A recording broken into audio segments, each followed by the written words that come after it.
We'll just let everyone get in the feed. Sorry we're late. Technical difficulties. The government doesn't want us live streaming from Parliament House. That's a conspiracy going around in the Lib Dems office tonight. So I'll just let everyone pile in and then we'll get started. There. You got your drink, Matt? You all right? Got your drink, Paul? Of course. This is the Graham Norton Liberty Chat Show. All right, everybody. Hello and welcome to Liberty Chat episode 3. We are live from Parliament House. David Limbrick has lent us his office again. Thank you, David. It's not a coup. I'm not taking over Lib Dems Victoria. He is at a Reignite Democracy Australia event tonight. And Tim Quilty is out on the road, dodging potholes and hopefully dodging the flood. So our thoughts and prayers are with Northern Victoria at the moment. Tonight, we have a very special episode. We have the lead Senate candidates, lead LC candidates for Northern and Southern Metro regions in the studio tonight. So without further ado, I would like to introduce the lead candidate for Northern Metro region, which covers Richmond, Melbourne, CBD, Mill Park up to Europe, Paul Silverberg. And we also have the Southern Metro region candidate, which covers Albert Park, Hawthorn, Caulfield, Bentley, Matthew Ford. Welcome to the show, Matt and Paul. Thank you for being with us tonight.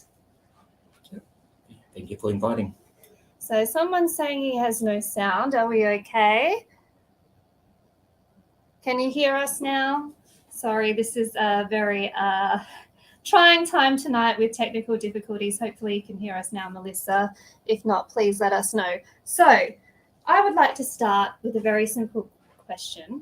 How did you guys become libertarians? Matt, I'll start with you because I know you've been around the party for a long time. So tell us how you came to find the Lib Dems and libertarianism. Well, in many ways, I suppose libertarianism really found me. But specifically, I grew up in the southern metro region of Melbourne, in the Bayside suburbs. And while my family wasn't particularly political, they were very much a Liberal voting family. And so I wasn't too interested in politics when I was young, but I gradually got into it throughout my uni days. And it was really the election to the Senate of David Leyonhjelm in 2013, I think it was, that obviously put the Lib Dems on the map for a lot of people, and that included me.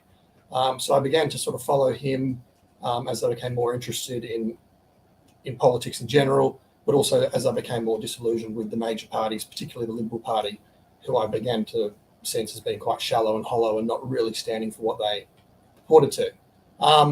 So I really just followed David for his first few years in the Senate, and I thought must have been about 2015, I thought, well, I better check these guys out in person. So I went along to my first branch meeting in Camberwell, Sophia's. Some of you will have been to a few meetings there over the years.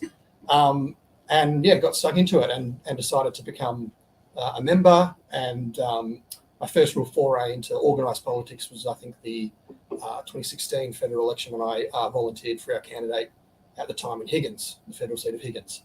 And throughout the next few years, I sort of kept up my involvement, kept up my interest. And in 2018, I actually found myself on the ballot paper for the first time as David Limbrick's number 2 in South East Metro. And as we all know, David got over the line that year, and I'm sure we're all very grateful that he did. And I decided then that I really enjoyed representing what I felt was right, and also representing the Lib Dems because they represented what I felt was right.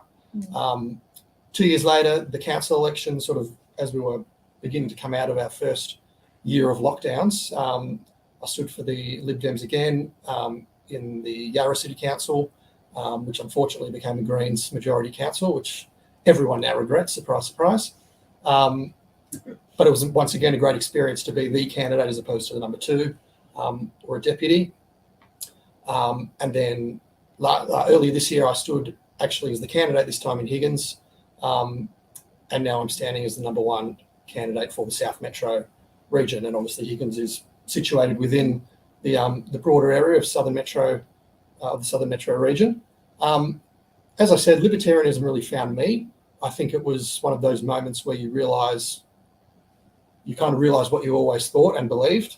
And when a person, or in this case a political party, sort of put a voice to it and were able to represent those values, I kind of realized, yeah, this is what I'm into, this is what I believe, and this is what I think is right.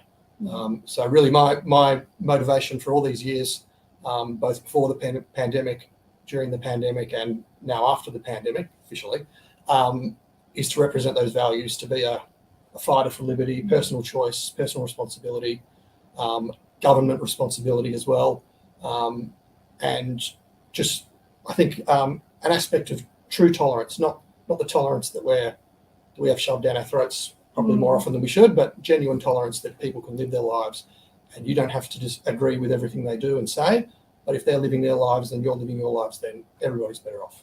So, well, I think we're quite similar. I found the party through Senator David Leyonhjelm, who I had the honour of working for. So I'm glad you're here, and I'm glad you're a candidate, and thank you for being on the show. Next to me on my other side is Paul Silverberg. He is the candidate for Northern Metro. He was first involved in 2020 when he narrowly missed out on being elected as a councillor for Melbourne City Council. Tell us a little bit about your story and how you came to the party. Thank you, Kate, and thank you for inviting me on the show. So my journey to libertarianism, I suppose, started when I was born in USSR, and I watched that country fall apart and disintegrate around me. Which is a very long story, but this is meant to be a light chat show, but it got heavy with Paul. That's okay. We're here to hear. These are real people's stories. We're real candidates, and it's great to have you on the show. Continue. Sorry. So I won't go into the details as we will later, though. We definitely will. So what it did for me, though, it produced, let's say, a certain allergy to any left-wing politics. And when I moved to Australia and when I became a citizen, and as soon as I started voting, there was no way I was going to. It naturally put me on the right of centre side of politics, because as there were reasons why I was never going to vote on the left wing.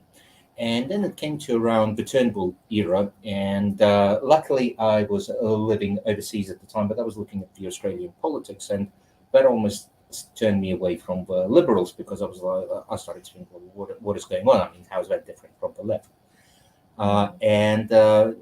But still, up until 2019 election, I just put number one in Liberal, didn't put much for the two other parties, and kept it like that. And I suppose a lot of people did that, and I suppose it's probably part of the reason why we had the wonderful lockdowns of 2020, because essentially it was a two-party system. Now, once we got to 2020, I saw an absolute betrayal of Liberals and their entire values. It had nothing to do with Liberal. It had nothing to do with the party, and I really started to look around. Particularly when we got to lockdown 2.0 in Melbourne, the stage 4, the curfews. Personally, the 8 p.m. curfew was just something that's really difficult for me. I don't like being jailed. I mean, I think most people don't, and I really felt like being in jail, and I didn't like it.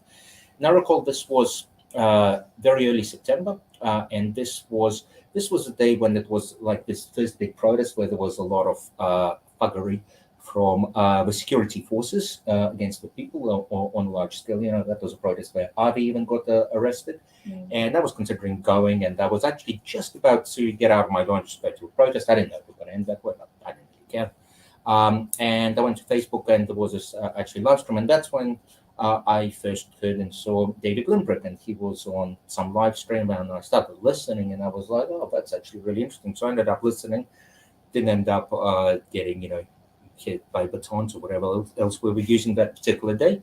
Started reading about the party. I thought that's really interesting. I actually, I couldn't really find things that I disagree with. I think there are some things that I don't 100% agree with, but there isn't anything that I disagree with that. And I was like, wow, I think I want to join. I decided to sleep on it for a couple of days, joined. Council election were happening, and I put my hand up as it was an opportunity. Ran a very interesting campaign, which I couldn't go and talk to people. But very close, 80 votes on first preferences out of 100,000. And then we would have had a councillor in this area. It was close, but that's okay. That's okay. It was a great learning experience.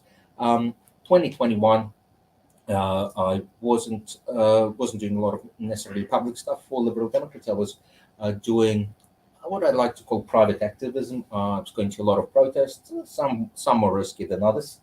I was out of that protest. I mean, I think the best part was that I was at the point where the people power overturned the security forces power, because it was right at that point where the security forces were about to kettle us in. Oh, and by the way, you notice that I refuse to call them police. These are security forces, because if this was happening in Russia, if this was happening overseas in any other than not civilized Western country, these people would have been called security forces. Therefore, I'm going to call them security forces.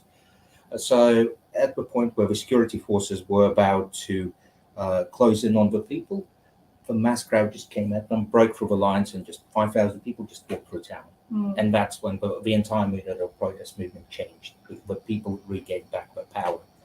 I was liberating playgrounds, walking around with, after curfew. We don't want to admit to any crimes when we're in Parliament House Hall, so I just put that warning out there. But you've convinced me you're a true blue libertarian. We're grateful to have you as a candidate. Now, 80 votes, that's all it takes, folks. So when you're voting on November 26th or in pre-poll, your vote really does count. We could have had a councillor in Melbourne City, but we don't because of 80 votes. So welcome to Liberty Chat. This is your Southern and Northern Metro edition. Sorry that we're late. That's my fault. I'm usually always late, but I always deliver, so that's what's count. Now, tonight, we are discussing a very important topic that was raised yesterday in the federal budget. If you were like me, you were at home watching it. I know I don't have much of a life, but that's okay. Federal budget, 56% increase in power bills over the next 2 years. Labor's promised to cut electricity by $275, all but dead. They blamed Russia and inflation. I'll get your views on that in a little bit, but your response said it all. Victoria is aiming for net zero emissions by 2045, with 95% renewables on the grid by 2035. There's a ban on fracking, which is enshrined in the Victorian Constitution. It's not just a law, it's enshrined in the Constitution here. The Liberal Democrats Victoria have 4 policies to achieve affordable energy if we're successful in getting elected and holding some balance of power on November 26. They are scrapping the renewable energy target, the state one. There is a federal one on top of that because we love to double up in Australia, and scrapping the Victorian energy certificate schemes, which have been called various things over the years, removing subsidies for energy projects and installations and infrastructure, removing restrictions on the safe extraction of gas in Victoria, and repealing the ban on nuclear energy. Now, these two gentlemen next to me, this is their favourite subject to talk about, so I thought I would indulge them. My first question to you, Paul, what is the real driving forces of high prices? Is it your home, your birth country of Russia? This is starting to remind me of the old Bond films. I don't know, are you a fan of Bond films? James Bond. Yeah, yes. Remember the one with Sean Connery, in particular with Roger Moore? There's always an evil Russian in there. That's a must. Given the fact that a lot of the people that say that in the media, they're closer to being content creators than actual news people and journalists. It makes sense that they would come up with such absurd excuse. Let's dissect the claim. So Russia is to blame. Okay, so Russia started one. I'm not going to go into the details of it now, but whose fault is it that the European community has built its entire economy based on a cheap energy from its strategic opponent? Whose fault is it that for the last decades it has invested in the green energy that wasn't able to sustain its economy? Whose fault is that? That's not Russia's fault. Sure, I mean, you can make an argument Russia took advantage of it. Maybe it did, maybe it didn't. That's irrelevant at that point. Who's responsible for having an unsustainable energy policy that exposes everybody. It's the European countries, and particularly there's plenty of resources around the world. There is Middle East. There is other opportunity, nuclear energy, particularly in Australia, but half a world away. I mean, and if we look at Victoria, well, Victoria, besides Tasmania, is the state the furthest away. I mean, what are we going to blame it on next? Are we going to blame it on the moon? High energy prices? I mean, that's just as credible. Well, What do you think, Matt? What is driving high prices? Well, the same things that have been driving them for probably the last 15 years and more. So you can't blame Vladimir Putin on what was happening between, for example, 2008 and 2013, when Australia's electricity prices in general started rising considerably. You'll often hear the line, there's all sorts of reasons that people want to blame, things that people want to blame higher electricity prices on, except for what is actually true, which is government interference, not allowing the market to function properly, not allowing all technologies to compete on an even playing field, in fact, not allowing some technologies to compete at all, and not to mention their general irresponsible fiscal policy, which is just pumping artificial money into the system, which causes price rises in every sector of our economy, and the energy sector is no different. So Vladimir Putin's become a very convenient boogeyman for people to blame, particularly Western politicians to blame mistakes on that they've made. They've caused this problem. They've exacerbated the problem. The effect of the war in Ukraine, had we been living in a somewhat sane world where these sorts of regulations and laws and prohibitions didn't exist, would be minimal. It would maybe still exist, but it wouldn't be keeping anyone up at night the way electricity prices are at the moment. I think, and Paul brought up the example of what's happening in Europe, and you mentioned obviously one of our core policies is the lifting of the prohibition on nuclear power. Australia basically at this point has two options we can copy. We can go down the German route, decommission all their coal-fired power stations. They decommissioned their nuclear power stations. We can't do that because we don't even have any yet. And they invested, I think, almost $1 trillion thus far in renewable technologies. They've currently got some of their highest electricity prices on record. As Paul said, they're completely reliant on Russian gas. Once again, their strategic enemy. And apparently there's a shortage of wood in Germany right now because everyone's scared of what's going to happen in the wintertime. I don't think there's anything too environmentally friendly about millions upon millions of people burning wood again. Or that's one example we can go down if you want to pursue this sort of renewables, climate change, alarmist fantasy. Or we can follow the French, who aren't exactly spot on everything, but they've invested and maintained a robust nuclear power program for 40 years.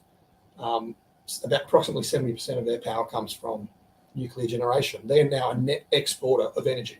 So while so many other European countries are struggling and their citizens are literally buying wood in advance of what could be a very brutal winter, the French are selling electricity to their neighbours because they invested in their case, in nuclear power. They retained energy security, and they're benefiting from it. Their energy exports have actually been one of their primary money earners for their economy for decades now. A few years ago, I know it was about over $3 billion a year. It would be probably largely be more now. So Australia's got two options we can pursue. We've kicked the can down the road on nuclear power for long enough, but we're now presented with an absolute clear choice. We can go down the German route or the French route. I think all of us in the Lib Dems think what the obvious answer is. Let's put all options on the table and copy the French and take advantage of nuclear power. Well, I wasn't going to go to nuclear power just yet, but I apologise. We're in a room full of libertarians, so I'll let it be the first cab out the rank. So one of our policies is repealing the ban on nuclear, and we admit that we need federal government to make some changes as well. We know that, which is why in the federal election this year, which I think you ran as a candidate and I was the lead Senate candidate for Western Australia. If you thought you saw me before, that's where you've seen me. In our Freedom Manifesto, it was one of our policies, legalising nuclear power, taking it out of the EPBC Act, repealing all the restrictions and just letting the states decide if they want nuclear power as an industry. In August 2019, David Limbrick initiated an inquiry into nuclear power to consider our long-term energy future for reliable, cheap, clean power, because nuclear is reliable, cheap, clean power. Sorry if you're a green watching and you don't agree, you'll be educated tonight by these fine gentlemen. So, you're both a fan of nuclear power. Just sell it. What's your elevator pitch for nuclear power? Paul, let's start with you. Why would you think Australia should embrace a nuclear power industry?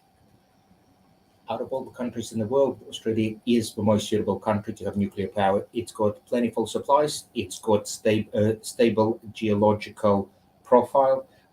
It's got a highly skilled workforce. Perfect. And Matt? And I'll just add plenty of space to Yeah. store. We could be the Okay. world's leading repository of nuclear waste. Not that there's too much of it. My elevator pitch, if you will, is most of us are probably sick to death of the climate wars that we've been part of our political discourse for now about 15 years. Those who want to cut emissions at all costs, those who value a productive and functioning economy and don't mind where the power comes from. Nuclear is the answer. If you care about low emissions, and there's reasonable arguments to suggest that you should, nuclear power ticks that box. If you care about jobs, energy security, functioning economy, nuclear power ticks that box. It's a lay down misère. We can end this turgid discussion that we've been having that's getting nowhere and making people's life harder. Let's embrace what fate has bestowed upon us, which is some of the world's largest uranium resources, and make Australia a freer and more prosperous place. And I would add just a couple of things, because I know the two criticisms of nuclear power is like all the disasters, and I'd like to answer both of them. So, Fukushima, fairly obvious, fairly basic one: don't build nuclear power in the fault line. Hence, one said stable geological profile. Second one, Chernobyl. That's something that I can certainly talk about, because it dovetails into another topic. So the reason why Chernobyl occurred, and after all the investigations, was essentially due to the approach that the top people in that nuclear power plant took. And without going into too much details and getting everybody bored, what they wanted, most of it had to do with how the Soviet Union was structured, how the information was flowing from top to down. That's why it became such a disaster. Again, it's a top-down directed economy, and that's why you had Chernobyl. That's why a place like Australia, unless it gets taken over by the same top-down style, and that's why if it does, then no, please don't build nuclear in that case. Otherwise, we do need nuclear. The other criticism, of course, is where to store the waste.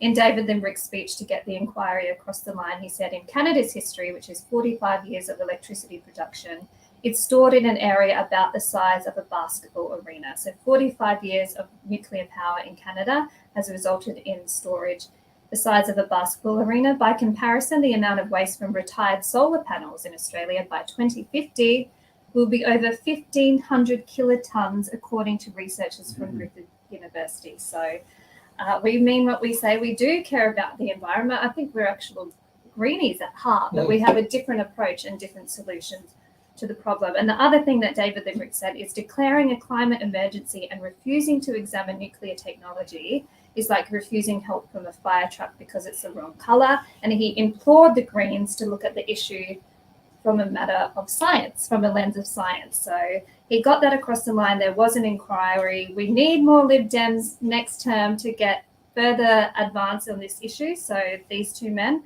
fans of nuclear energy. Now, I'll just move back to the initial point that I made about what's causing the increase in power prices. Tim Cruelty, the other elected representative, said the real driving forces of high prices: we are surrounded by politically motivated talking heads and journalists who want to convince you that these problems are caused by privatization or by Russia or by anything except the obvious. We said the transition to renewables would be wildly expensive and consumers would pay the price. Now with the transition to renewables, it is wildly expensive and consumers are paying the price. It is not caused by coal plants being shut down. Coal plants are being shut down because of government policy favouring renewables. It is not caused by rising transmission infrastructure costs. It is not good by privatisation. The market is following government decisions, not driving them. What is our opinion on government getting too involved in the market? Matt, I'll start with you. Well, surprise, surprise, we're not too happy about it. It's I think one of the most cynical things when you consider how dramatic the impact is on everyday people, and how severely beleaguered our energy system is, that politicians will tie the market, tie one of its hands behind its back, or probably tie all of its limbs behind its back, and then tell us that it's not working. If you allow it to flourish, if you allow it to operate as a market, you'd see the results. This is true of all industries. There are industries that the government, of course, leaves entirely alone because they're not politically useful. And funnily enough, those industries function very well. Nobody's worrying about the dramatic rise in prices in the outdoor furniture industry because the government's not making regulations about it every 5 minutes. So without wanting to labour the point, the government needs to stop lying to people, needs to stop making their lives worse in order to accrue them votes. It needs to allow genuine competition and, dare I say, free market capitalism to flourish, and we'll all be better off for it. There's been a lot of damage done, and that's not going to be undone, but we can start to move towards a better and more prosperous future if we just recognise the mistakes that we've made and that we're making and correct course. Paul, what do you think of too much government intervention in the electricity market? Like government intervention in any other market it has. For example, I start with a more general ones, and this is it's a criticism of the entire, let's call it, left wing and big government advocates. So one of the things we always love to talk about is the equality and how capitalism makes income disparity and how bad it is. Well, here's an interesting fact that in the course of the last 3 years, has saw the largest ever wealth transfer from a working and middle class, not to the top 1%, but to the top 0.001%, to the top billionaires. And you know who caused it? The governments, when they locked everyone down. In particular in Victoria, they locked us down hard. And who benefited? The big operations, the international operations, they did very well out of it with foreign owners. You know who didn't do very well?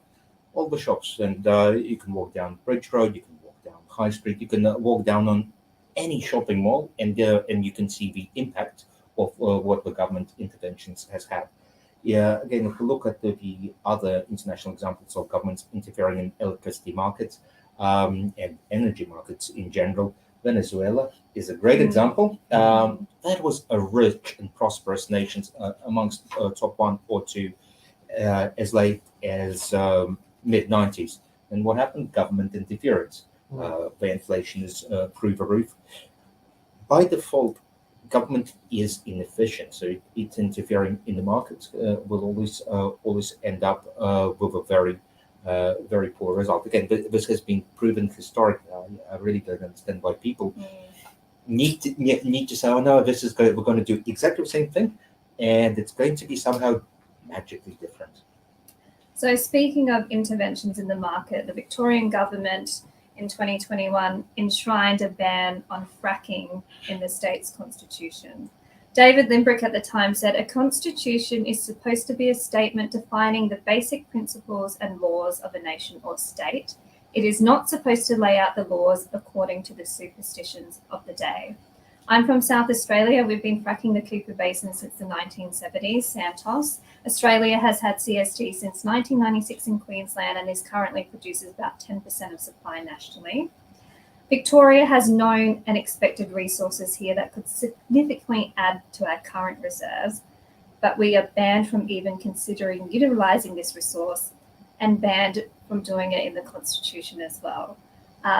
Lads, what are your thoughts on removing restrictions on the safe extraction of gas in Victoria, which is the policy we're taking to the election? What would you do if you're elected? How would you sell this to the Parliament? Well, we need all options on the table, and I think that the policy that, well, I don't know if you call it policy when you're amending the Constitution. It's a bit more than an everyday policy. I think it was a retrograde act of, well, at core, a complete disregard for the value of the Constitution and constitutional law. It's not supposed to be a policy handbook. It's supposed to be, as David pointed out, a guideline of how your society and your government functions within that society. So Victoria likes to present itself as the most progressive state, the most progressive government we've ever had.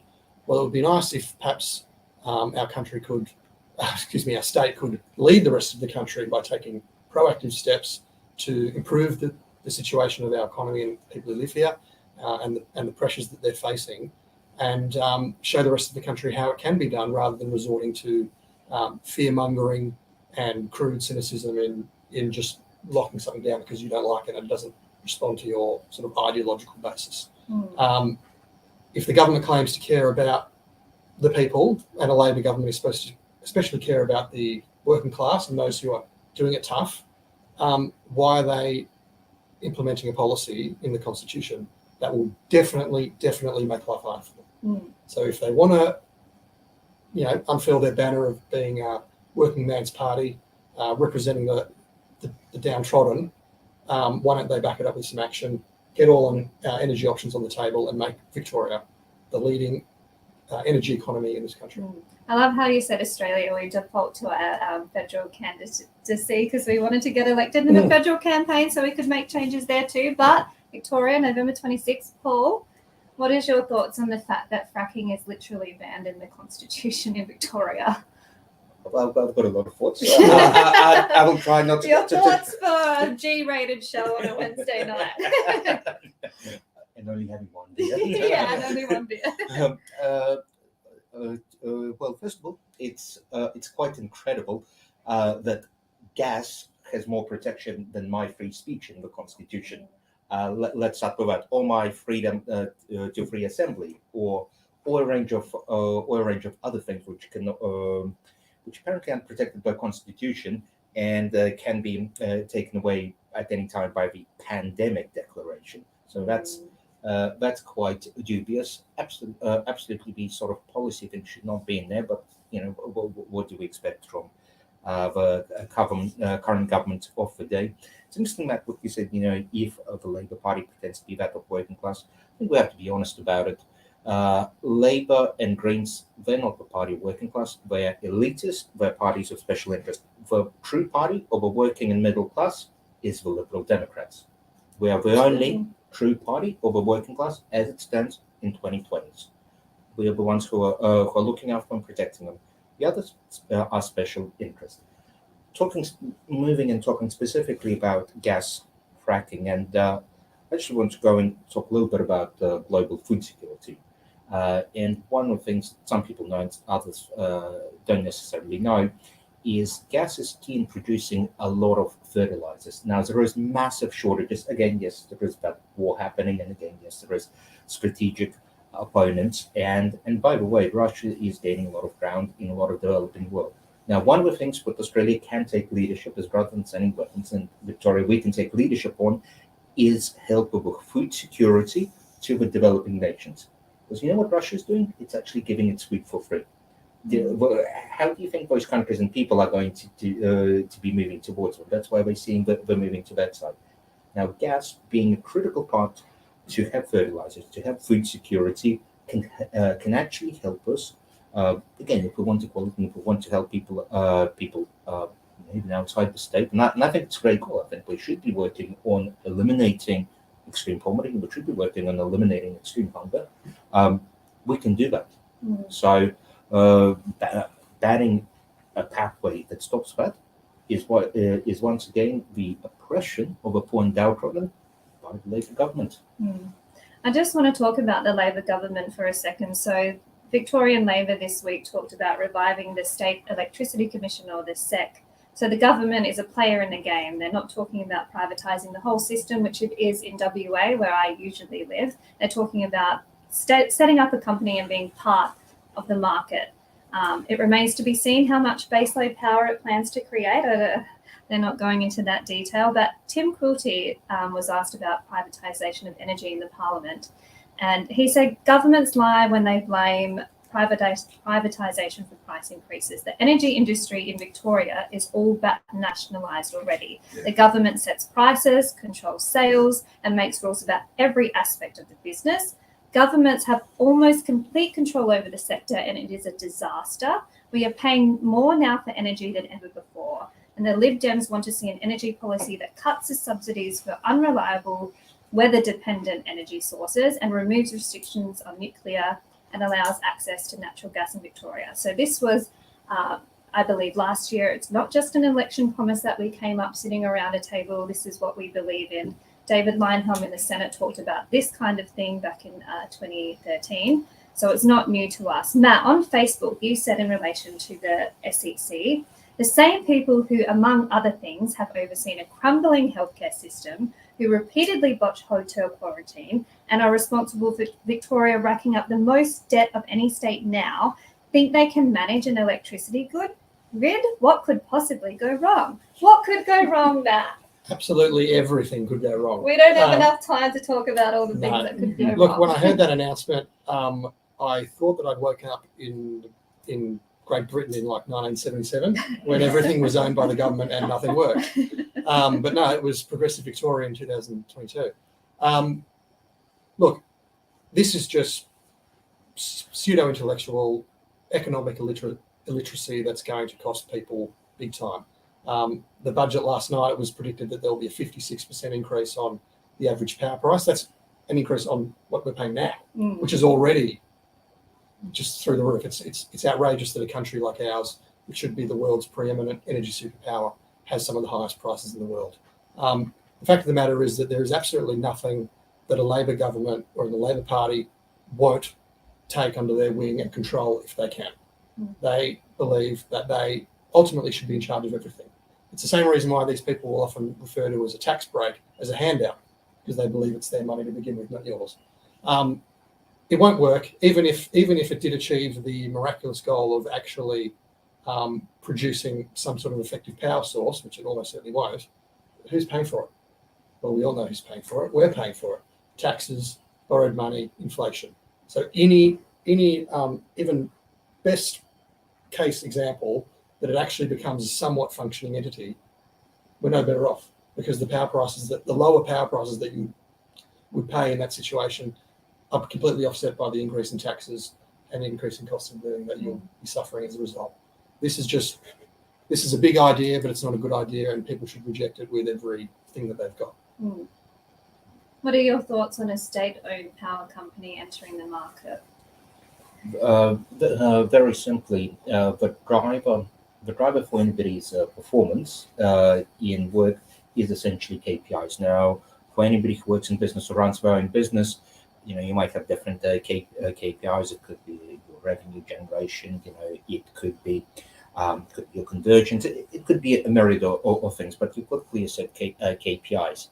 Now, in the government, the way it's set up, there aren't those KPIs. They don't necessarily have the performance KPI set. There is also and this is going to sound funny, but in the government, if you perform, you don't necessarily get paid better, because if you get paid better, it's a big scandal. Which is kind of funny, because I'd rather pay a government official $1 million and they do a stellar job with everything that actually worked, because we might be running $1 million worth of stuff. They would be being paid $1 million in the private sector, but instead we're going to be paid $150,000, and we're going to do a very poor job of it. Again, all we have to do is we look out to outside work. We'll look at outside history. Every time the government interferes into an industry, it results in poor performance. You also have a very simple situation. If people don't feel like they own something, they don't look after those things. And to give you a very simple example, do you guys remember those? Kate, you might not have been here, but we used to have those blue bikes a couple of years back around here. O-bikes? Like O-bikes? Yes, yeah. Yes. Now, a few of them ended up going for a little swim in Yarra, because I think most of them. Correct. And analytically, if you don't own something, nobody owns it, and people don't care for it, and that's essentially with a government. It's if it's everybody's, it's nobody's. And just to clarify, we don't want to pay bureaucrats $1 million. We want better efficiency in our government. We want the overbloated system to be reduced so that they are efficient, and we want to hold them accountable when they don't do things that are in the best interest of us and they use other people's money to pay for their dreams. Now, another thing I wanted to get to tonight, there's two more things before we introduce your number 2 candidates. Yes, we have the number 2s here tonight. We can never mistreat our number 2s because without them, I know Dr. Peter McLaughlin, if you're watching, hello. He was a running mate for me in WA, and we can't do it without them. We're so grateful for everything they do. But during Tim and David's time in Parliament, they convinced the government to pave the way, get rid of regulation and returns to converting waste to energy. So we're talking about recycling predominantly, but using our waste to generate power. So that's something that David Limbrick did. He was a member of the Environment and Planning Committee, and he conducted a broad inquiry into recycling, and he argued the case for creating regulatory certainty for waste to energy plants, and there will be one built in Victoria in the coming years. Of course, we would prefer the private industry do this, but it's something we convinced the government to do. So this is what you get when you have Lib Dems in Parliament. All these things that you might not remember or might not have heard of, this is what we do. Just imagine if we had more. Now, moving on to our last policy, scrapping the renewable energy target and Victorian energy certificate schemes. Now, the government has all sorts of schemes aimed at lowering energy prices and emissions. I'm not convinced any of them work.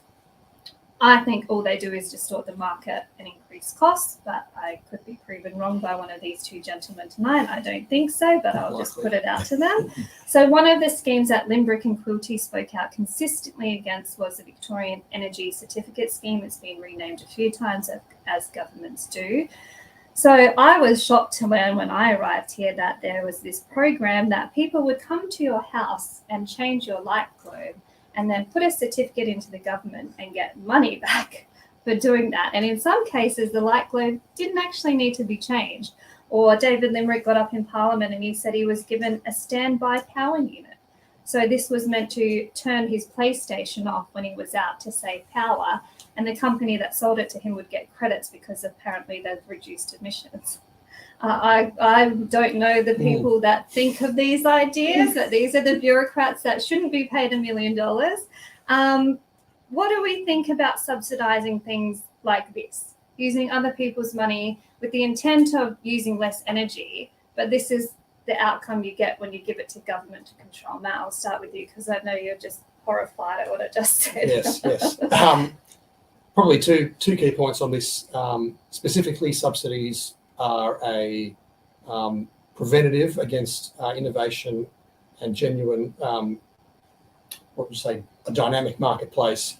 Competition is the only way that you can put both downward pressure on prices and upward pressure on product and service quality. Subsidisation gets in the way of that. It incentivizes inefficient behaviour and market performance, and it effectively says to the supply side of the market, look, don't worry about improving your prices.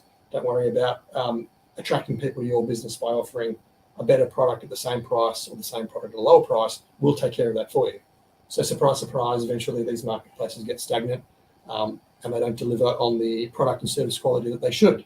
That's the first point. And that applies to all areas where subsidies exist and are implemented. Secondly, the obvious point, and perhaps a broader point, is that these schemes are essentially just the government wheeling out an enormous trough of money, of course, which we all tip in through taxes and we don't have a choice. And then we're plagued with all these dodgy types who, funnily enough, want to get their hands on that money. That's all it is. It's basically just a scam. And then at the end, after they've taken all our money off us through these grants and so forth, they get to high five and say we solved climate change, which of course is not true. All they've done is take money off us that we weren't able to volunteer towards them in a market environment, but rather was confiscated off us through taxes and handed it to, as Paul said earlier, various interest groups and vendors who are taking advantage of an opportunity that wouldn't exist in a marketplace, but only exists because the government made it exist. That's wrong. There's been 2 cases so far before the court of fraud for this. Only. So one company overstated the number of energy efficient lamps it had installed. Another incorrectly stated the type of lights in place before the upgrade was undertaken, e.g. this light will save you more power. It actually didn't, and overstating the level of pre-upgrade energy use. So you're right. I think you didn't know that, but there's been 2 cases so far. Paul, what is your reaction to this kind of scheme that your government is using your money to provide? It's a great question. And to your point, I know you're horrified. We do have public servants already being paid $1 million. That's Chief Secretary of Home Affairs, I believe, at the federal level, and the Chief Defense. So getting paid $950. We already have that. Well, the question is, do they do a good job? The person who comes up with those schemes, I think being fired is an appropriate one, because and ultimately, goes. Government should be run in a corporation with key KPIs. Now, yes, if the intention is, for argument's sake, to have better energy efficiency, because we want to trade more energy overseas, then that's the KPIs should be set. They should be quite clearly measured. Coming up with all of these wonderful schemes, it just brought memories of the Rudd era. Was it the ThinkPads or something? Yes. What a wonderful system that was. I think it all really goes back to a very simple problem. So the reason why everybody is so is like, oh yeah, taxes, this and that, and why everybody really should be out on the street and protesting. Is to how our taxes are being dealt. And so, and it's very simple, because right now, if you're on pay G, obviously, if you work for yourself, you do feel that pinch. But most people who are working, they get their money after tax. Now, if tax was taken like your electricity bill was taken, or like your mortgage is taken, you get paid, I don't know, $5,000 or whatever for X amount of time, and then you have to go and pay $1,500 of it out of your bank account to the government. You would feel, and everybody else would feel the pinch. You know what? There would be a lot more government accountability for that. Right now, the government can get away with whatever, and everybody in the business knows the best contracts are the government contracts, because you can write whatever number. You know what? If you win the contract, you're going to get that number. You're not going to get it in business. You're not going to get it. And the reason for that, you're negotiating with a business partner. They either own the business, or they have KPIs, or whatever bonus, depending on it. There is something in the game. They're actually trying to get the best deal. You negotiate government contracts. It's like, they don't care. But it's not their money. It's your money. It's your money. It's my money. It's everybody else's money, but not their money. There isn't that ownership, and that's a problem with all of those schemes. And I'm not even going to get to what are we trying to achieve there in the first place. So. Well, they're the 4 energy policies that the Lib Dems are running on, and these 2 gentlemen, Paul Silverberg, lead candidate for Northern Metro Region, and Matthew Ford, lead candidate for Southern Metro Region, if they are elected, that is our policy on energy. I think you pass with flying colours, so you won't be disendorsed tomorrow, which is good news for everybody. Is there anything you'd like to say to get people involved in your campaign before we shuffle your number 2s on? Matt, how can we help you in the neighbouring district to David Limbrick? Southern Metro? Yes, so if you live in the Southern Metro area or just around it, we're always on the lookout for more volunteers. You can volunteer in many ways. You can letterbox.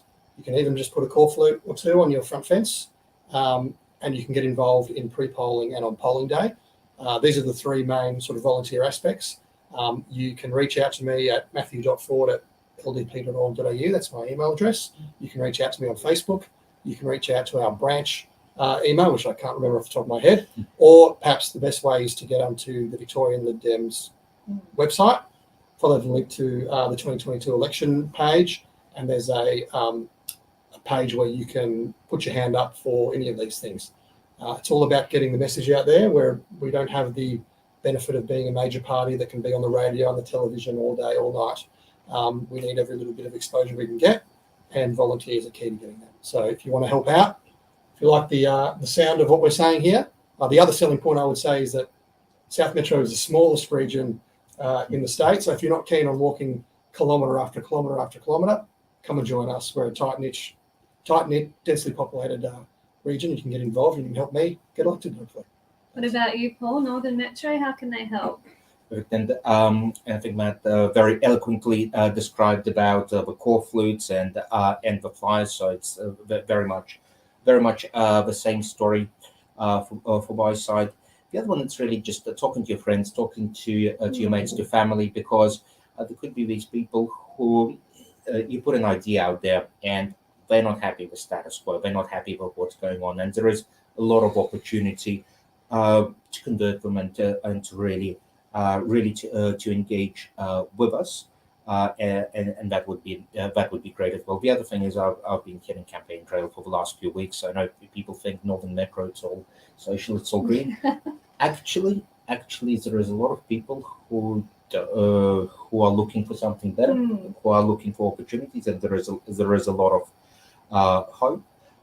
The other thing is I'm having my official campaign launch this Friday at 7 p.m. at Croxton it's February? Thornbury. Yeah, I can't quite pronounce that TH correctly. So you're cordially invited, particularly if you're Parisian, but even if you're not, to come and join us, have a chat. You can have a chat with me. Otherwise, my email is paul.silverberg@ldp.org.au. I do have a Facebook page. I don't use it, so the best way to get the email or through our website.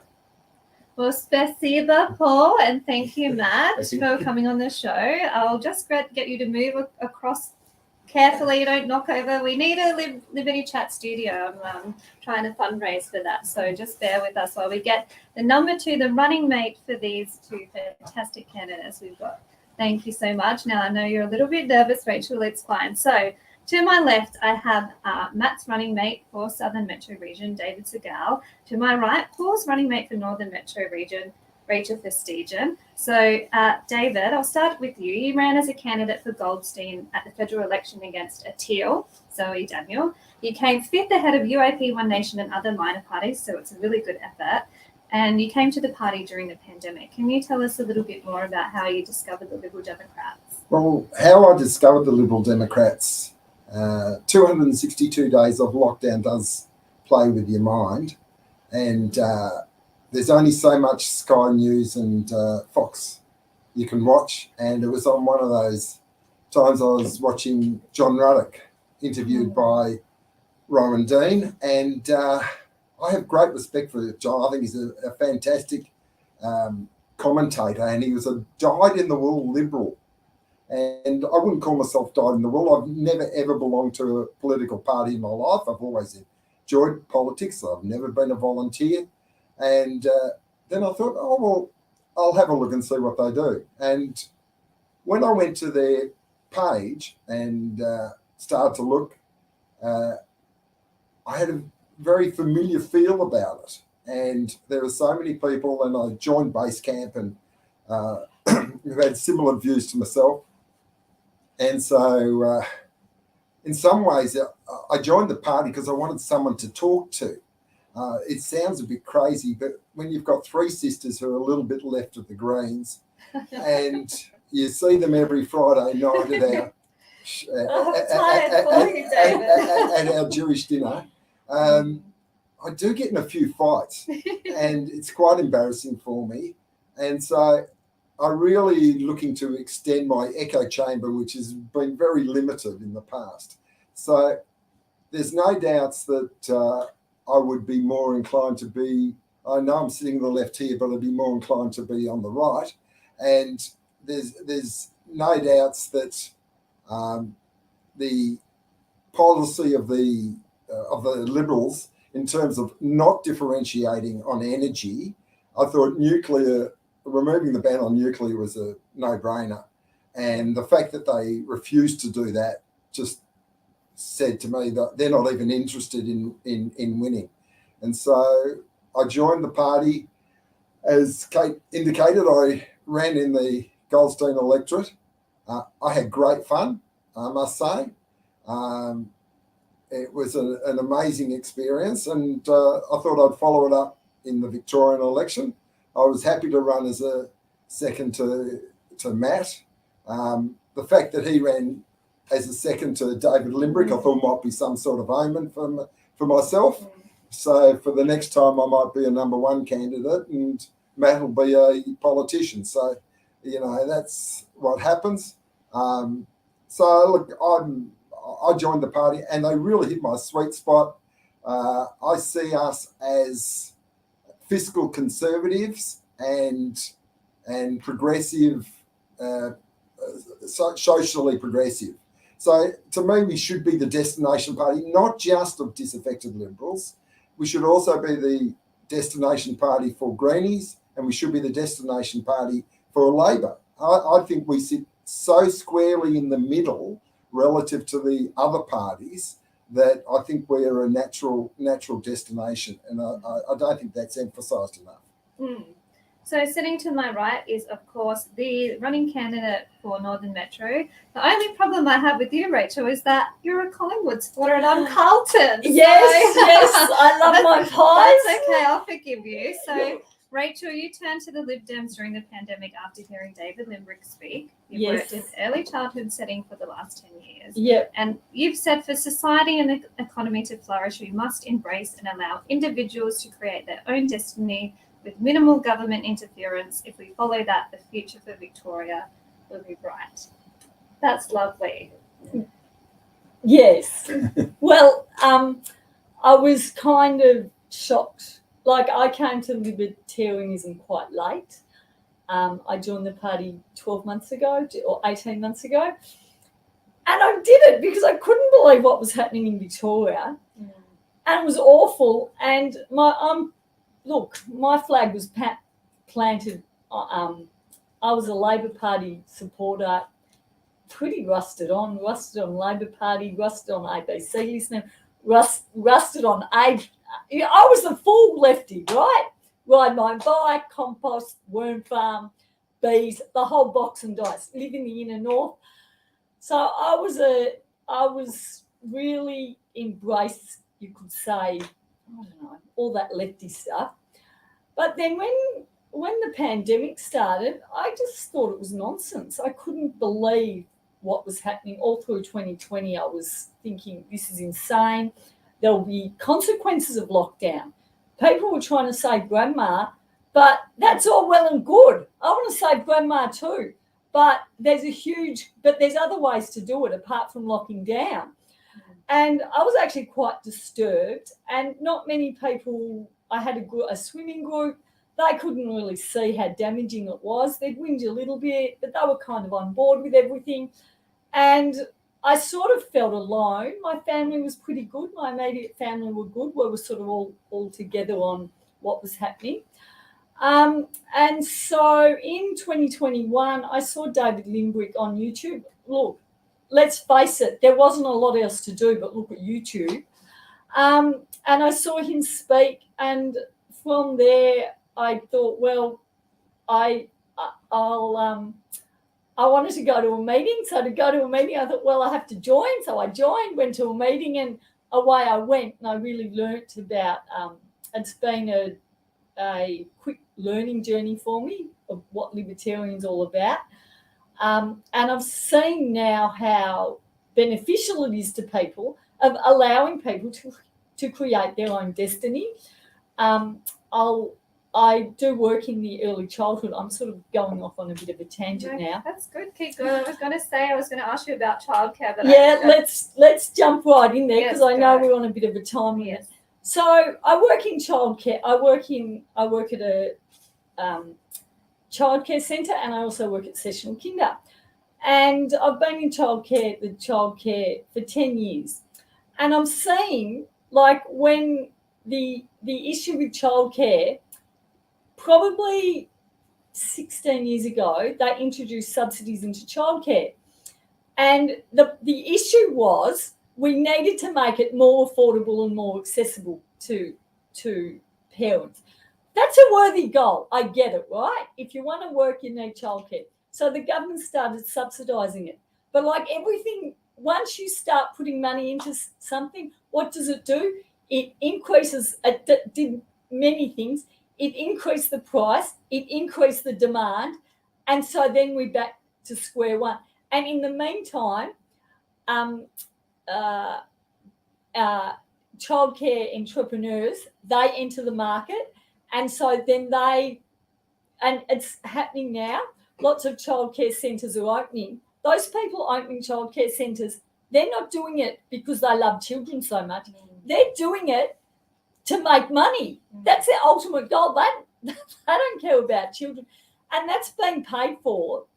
Parents are paying for entrepreneurs to get wealthy on the back of everybody's taxes. Single people, low-income earners will pay more tax. So you could argue that someone on $46,000 a year, a single person earning $46,000 a year, they're effectively paying for childcare for a couple earning $350,000 a year. That ceiling may have gone up because it's subsidised. Federal Labor is throwing $4.7 billion at childcare over 4 years, is what they announced last night. Victoria Labor promised free universal 30-hour-a-week pre-prep program for 4-year-olds at a cost of $9 billion over the next decade, plus to build 50 new state-run childcare centres. So I think you've already answered my question, just throwing money at the problem, solve it, and we all know that doesn't. Now we're running out of time. I apologise for the lateness. That was my fault. I did actually want to leave the program tonight on a beautiful Facebook post that David Segal has put up. It's the Liberal Democrats Passover Facebook post. Do you remember writing this, David? Yeah, I did. I can't remember what I wrote, but I remember writing it. I was actually going to read it out, but we don't have enough time. I'm going to share it on the Lib Dems Vic page. It's just simply beautiful. It refers to Pharaoh Dan, who ruled with an iron fist. Some say it's made of Teflon.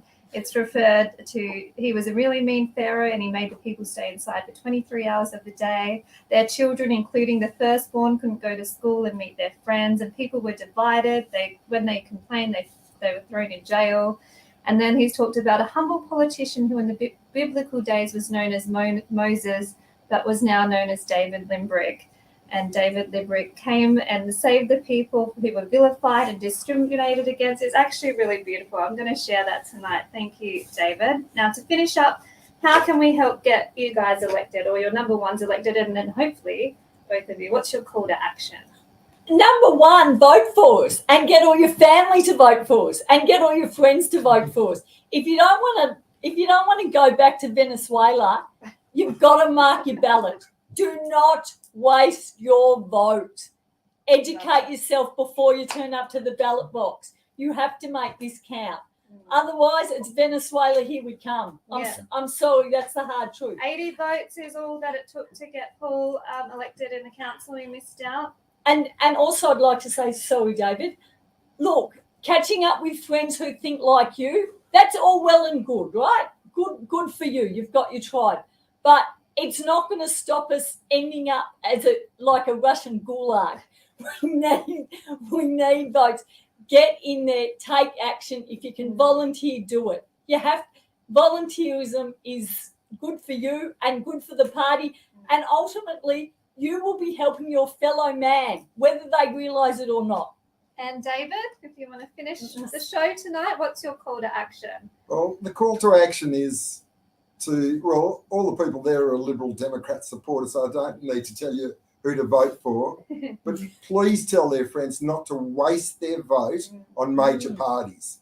There's always this concept of, don't waste your vote on a minor party. It's the biggest waste you've ever seen. It's a uni party. We know it is a uni party. And the only way you can possibly get opposition is to put us number one. And I know it doesn't help me, but put it above the line, because we need all the help we've got, and just trust the preference system the way we've got it, because in the end, we can get into power without a large percentage of the vote, but you have to vote right, and you have to tell your friends to vote right, and tell them not to waste it on a major party. They'll get the same result. In the end, if Liberal got in, it would be just as bad. So, one more thing from Rachel. Just for all you people out there feeling sad, just think if Lib Dems had 2 more upper house members in the Legislative Council, the last 2.5 years could have looked quite different. Yeah. That's right. I may not be sitting here if they've And had we're two more. grateful that you're here. We're grateful all our candidates are here. It's a huge sacrifice to run in an election. They've given up a lot. They've given up their Wednesday night to come into Parliament in the rain. So I'm just going to thank you for joining Liberty Chat episode 3. This was a Southern and Northern Metro special edition. Share, get the word out. And I just have to read the authorisation by Rick Westgarth, Liberal Democratic Party, 117757 Burke Street, Docklands, Vic, 3008. I do have it there. I'll zoom in. I left my piece of paper at home tonight that this is authorised. So thank you for joining us, and we'll see you next week. Good night.